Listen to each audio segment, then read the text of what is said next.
Hey friends, in this video we'll be seeing that Babylon the Great was Jerusalem because she had talent-sized objects fall on her. That's right, Jerusalem had talent-sized objects fall on her in the 1st century. But first, a little trivia about talents. The talent comes up in our English translations in both the Old and the New Testament. It appears in 45 verses. Also, David's crown is said to weigh a talent of gold. Now, it's not clear whether his crown was worth a talent with all the jewels and everything, or whether the gold actually weighed a talent. If the gold actually weighed a talent, then I doubt David wore it very often. According to the commentators, ancient crowns were sometimes suspended by cords above the king's throne. According to Wikipedia, in Homer's poems, which dates to about 800 BC, the talent is thought to have been quite a small weight of only about 10 grams, the same as the later gold stater coin or the Persian darak. In later times in Greece, it represented a much larger weight, approximately 3,000 times as much. An Attic talent weighed approximately 57 pounds. The word also came to be used as an equivalent of the Middle Eastern kikar. A Babylonian talent was 67 pounds. And ancient Israel adopted the Babylonian weighted talent, but later revised it. The heavy common talent used in the New Testament times was 130 pounds. A Roman talent weighed 71 pounds, and an Egyptian talent weighed 60 pounds. Now that trivia out of the way, let's look at our passage in Revelation. Revelation 16:17 through 21 reads, "And the seventh angel poured out his vial in the air, and there came a great voice out of the temple of heaven from the throne, saying, 'It is done.' And there were voices and thunders and lightnings, and there was a great earthquake, such as not since men were upon the earth, so mighty an earthquake and so great. And the great city was divided into 3 parts, and the cities of the nations fell. And Babylon the Great came in remembrance before God to give unto her the cup of the wine of the fierceness of his wrath. And every island fled away, and the mountains were not found. And there fell upon men a great hail out of heaven, every stone about the weight of a talent. And men blasphemed God because of the plague of the hail, for the plague thereof was exceeding great. So we have a great hail from heaven fall on men, each stone about the weight of a talent. And men blaspheme God because of it."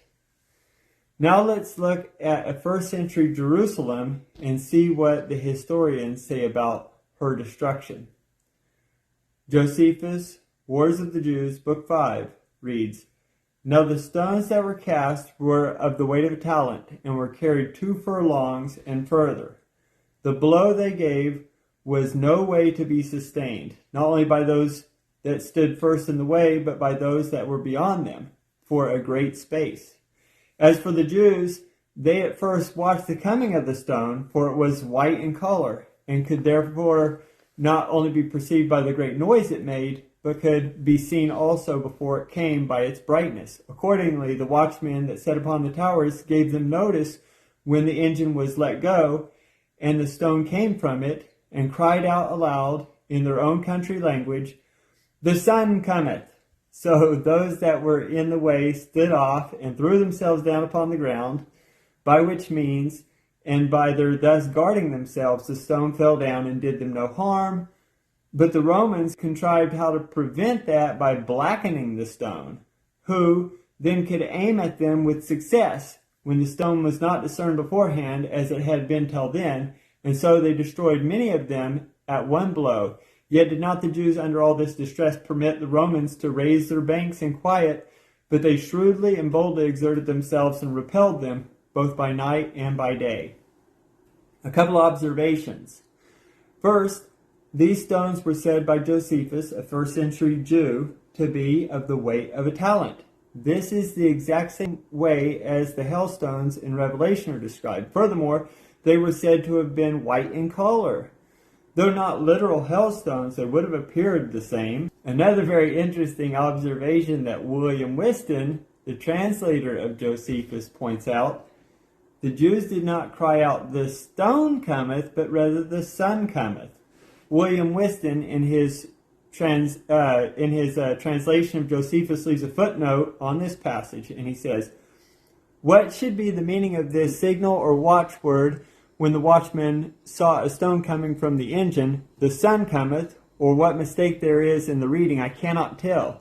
The manuscripts, both Greek and Latin, all agree in this reading, and I cannot approve any groundless conjectural alteration of the term from Huyu. Many will here look for a mystery, as though the meaning were that the Son of God came now to take vengeance on the sins of the Jewish nation, which is indeed the truth of the fact, but hardly what the Jews could now mean, unless possibly by way of derision of Christ's threatening so often made that he would come at the head of the Roman army for their destruction." So, in conclusion, Revelation says that the hailstones were the weight of a talent and would shortly fall on Babylon the Great, and we find that Jerusalem had talent-sized white stones fall on her in the siege by the Romans. This is evidence that Babylon the Great was Jerusalem. Additionally, the Jerusalem rebels would yell out, "The sun cometh," when they would see the stones approaching. That is, until the Romans started painting them black and making them too difficult to see. Now I'd like to cover an objection just real quick. When Joshua conquered the land, God sent down hailstones, which seemed to be a miraculous event. We read in Joshua 10:11, "And it came to pass, as they fled from before Israel, and were in the going down to Beth-horon, that the Lord cast down great stones from heaven upon them unto Azekah, and they died. They were more which died from the hailstones than they which the children of Israel slew with the sword." So if God sent actual hailstones on the enemies in a miraculous way in the book of Joshua, shouldn't Revelation also be a miraculous event involving actual hailstones? Well, here's my answer. Although the Joshua event was miraculous, being at the right time and place to help Israel in the overthrow of his enemies, yet the hail might have still been natural means, God perhaps orchestrating a terrible storm which formed the great hailstones. But even if they were miraculously formed and thrown down, that doesn't mean that we have to interpret the book of Revelation in a literal sense. It's clear that the book of Revelation is a series of visions involving signs, often one thing representing another.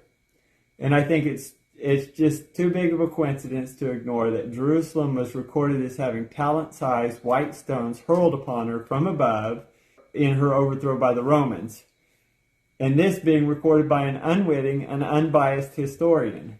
Within a few decades of the writing of the prophecy of Revelation, Jerusalem, the capital of God's Old Covenant people, the city that crucified Christ, received a plague from God of talent-sized objects falling on her.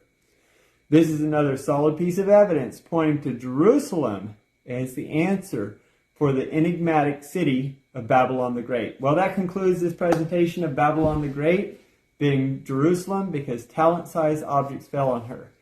And thanks for watching, and see you next time in the will of the Lord.